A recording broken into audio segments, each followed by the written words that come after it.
So Kevin wanted to know, Wolters World, what's the cheapest place to visit in Europe?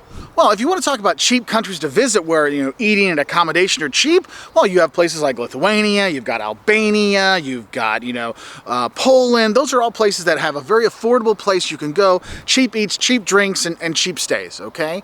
And the thing is, though, if you're looking at cheap, I always like to look at what are the best value places to go? Because yes, you can go places that are cheap, but sometimes cheap places don't have a lot to see. I mean, don't get me wrong, Poland with Krakow and Warsaw, Gdansk, there's some really great places to see there.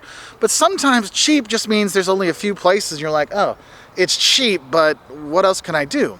So my best value pick, which is also affordable, I'd say the most affordable and good price-value ratio place you can go in Europe is actually Portugal.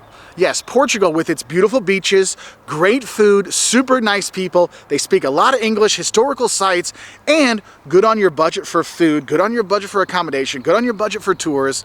It's a great thing. That's why it always ranks so high in tourism destinations in Europe, because it's so affordable and you get so much bang for your buck. Now, I'm not going to say it's dirt cheap. No, it's not, but it's an affordable destination. So in terms of cheap, I'm going to give you this, Kevin. I'm going to say the best value place for you to go in Europe is actually Portugal, okay? Now, another thing I want to mention is I'm actually here in York, England, and I think another thing is important for people to realize when you're looking at a place to go, you may say, well, that country's really expensive. Like going to Britain, going to England, it's expensive to go there. Well, no, London is expensive. One of my advice for you to look for a cheaper place to go is don't go to the main cities. If you're coming to England, come up here to York. It's significantly more affordable than staying in London. If you're going to France, don't just go to Paris, go to Normandy, the Loire Valley, go over to Alsace. You can have a great time at a fraction of the price of those big cities. Because that's the thing is when you're looking for cheap vacation, the high prices in big cities, no matter where you are in the world, are always going to be high price cities.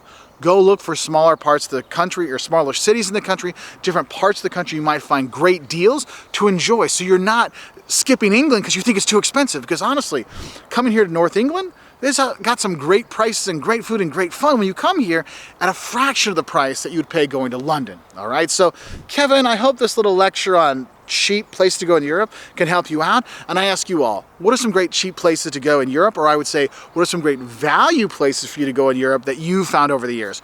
Put in the comment section below so we can help other travelers have great times around the world without spending a lot of bucks, or pounds, or euros, or drachma, or whatever. Bye from here in York.